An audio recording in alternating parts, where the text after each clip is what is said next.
Be be Khadija کی زندگی کا شاید سب سے جو ہے مصائب والا دور وہ شب ابی طالب.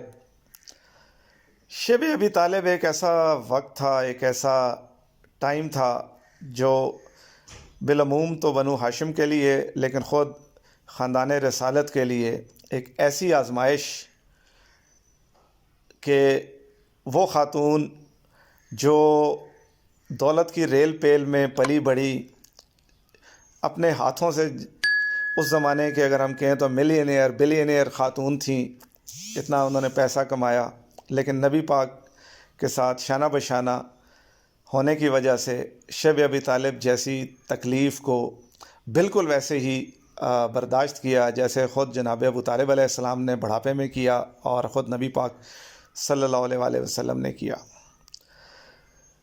حضور اکرم صلی اللہ علیہ وآلہ وسلم کی محبت کا یہ عالم رہا بی بی خدیجہ سے کہ نہ ہی ان کی زندگی میں ان کو کسی سے نکاح کی ضرورت محسوس ہوئی، نہ ہی کسی ساتھی کی ضرورت محسوس ہوئی. شاید یہ دو ہستیاں، دو شخصیات ایسی تھیں جس نے نبی پاک کی زندگی کا ہر خلا پر کیا ہوا تھا. ایک بی بی خدیجہ اور دوسرے جناب ابو طالب. یہی وجہ ہے کہ چونکہ ان دونوں ہستیوں کی وفات ایک ہی سال میں ہوئی اور نبی پاک نے اس پورے سال کو ہی غم کا سال عام الحزن قرار دے دیا. یہ نبی پاک صلی اللہ علیہ وآلہ وسلم کی جانب سے شاید ایک بہترین ٹریبیوٹ تھا بی بی خدیجہ کے لیے کہ ہم آج 1400 سال بعد بھی ہم ماں باپ کو جو ہے یا دنیا میں کسی بھی دن کو منانے کے لیے پورے سال میں ایک دن مختص کرتے ہیں. کبھی مدر ڈے، کبھی فادر ڈے مناتے ہیں، کبھی ہسبینڈ ڈے ہے تو کبھی وائف ڈے ہے. تو شاید کائنات میں کسی شوہر نے اپنی بیوی کے لیے محبت اور عقیدت کا ایسا مظاہرہ نہ کیا ہو، اور شاید رہتی دنیا تک کوئی کر بھی نہ پائے کہ نبی پاک نے پورا ایک سال عام الحزن قرار دے دیا، غم کا سال قرار دے دیا. اور یہ یاد رکھیے گا کہ آپ اور میں بھی شاید ایسا کر سکتے ہیں، لیکن وہ نبی تھے، نبی آخر الزماں تھے. ان کا کہا ہوا شریعت تھا، ان کی بات کی ہوئی، ان کا ڈکلیئر کیا ہوا شریعت کہلاتا ہے.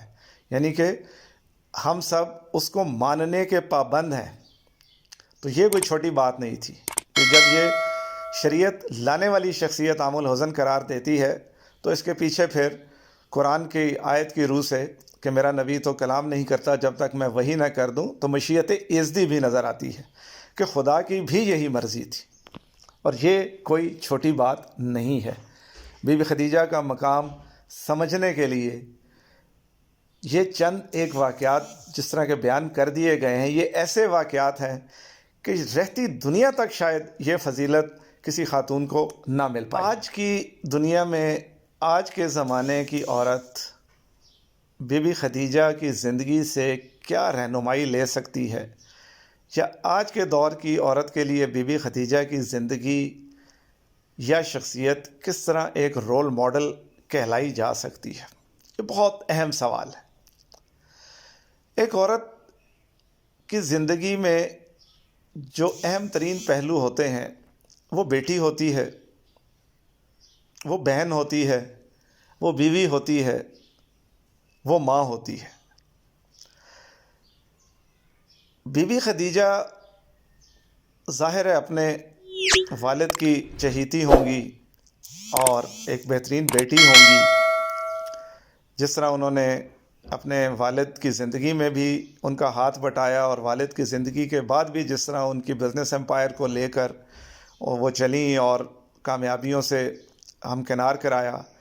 جناب خویلد جو بی بی خدیجہ کے والد تھے، ان کی بھی کوئی تربیت نظر آتی ہے کہ بی بی خدیجہ کو اچھے برے کی ایسی پہچان تھی کہ وہ بہترین کی طرف راغب ہوئیں.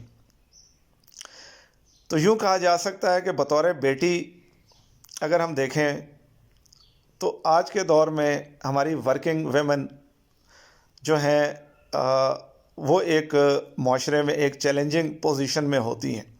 تو ان کے لیے بی بی خدیجہ ایک رول ماڈل ہیں، چاہے وہ بزنس ویمن ہوں چاہے ورکنگ لیڈیز ہوں، کہ کس طرح بی بی خدیجہ نے اپنی عزت، اپنی تکریم، اپنے مقام، اپنے مرتبے، اپنے خاندان، ان سب کی ناموس کو سامنے رکھتے ہوئے اس زمانے کے حساب سے ایک ملٹی نیشنل کمپنی چلائی.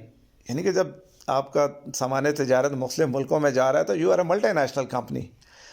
تو ملٹی نیشنل کمپنی کو چلانا، اس کاروبار کو دوسرے ملکوں تک پھیلانا، چلانا، ایک خاتون ہونے کی حیثیت سے اور والد کی ڈیتھ کے بعد ایک اکیلی خاتون ہونے کی حیثیت سے، تو آج کل اگر کوئی بیٹی ہے جو اپنے والد کے کاروبار میں، اپنے والد کے کام میں، یا خود ان فیملی کو سپورٹ کرنے کے لیے جابز کی طرف بھی آتی ہیں، تو بی بی خدیجہ کا بطور بیٹی کردار اگر وہ سامنے رکھیں تو عزت و تکریم اور ناموس کو سامنے رکھتے ہوئے یہ کام بآسانی کر سکتی ہیں. اس کے لیے ہرگز ہمیں کسی یورپین لیڈی کی یا کسی اخلاق باختہ خاتون کی مثال دینے کی سرے سے ضرورت نہیں ہے.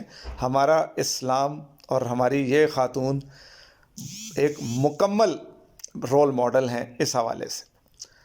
بی بی خدیجہ بطور زوجہ، بطور بیوی، بطور نصف بہتر، کائنات کا بہترین انسان بطور زوج انہوں نے منتخب کیا. یہ چیز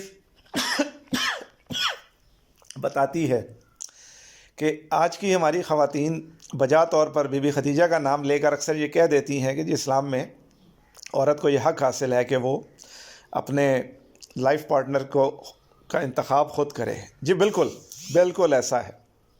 لیکن جب یہ آزادی اور یہ حق بی بی خدیجہ کے توسط سے آپ کو مل رہا ہے تو پھر سٹینڈرڈ بھی بی بی خدیجہ کی طرح رکھا جائے.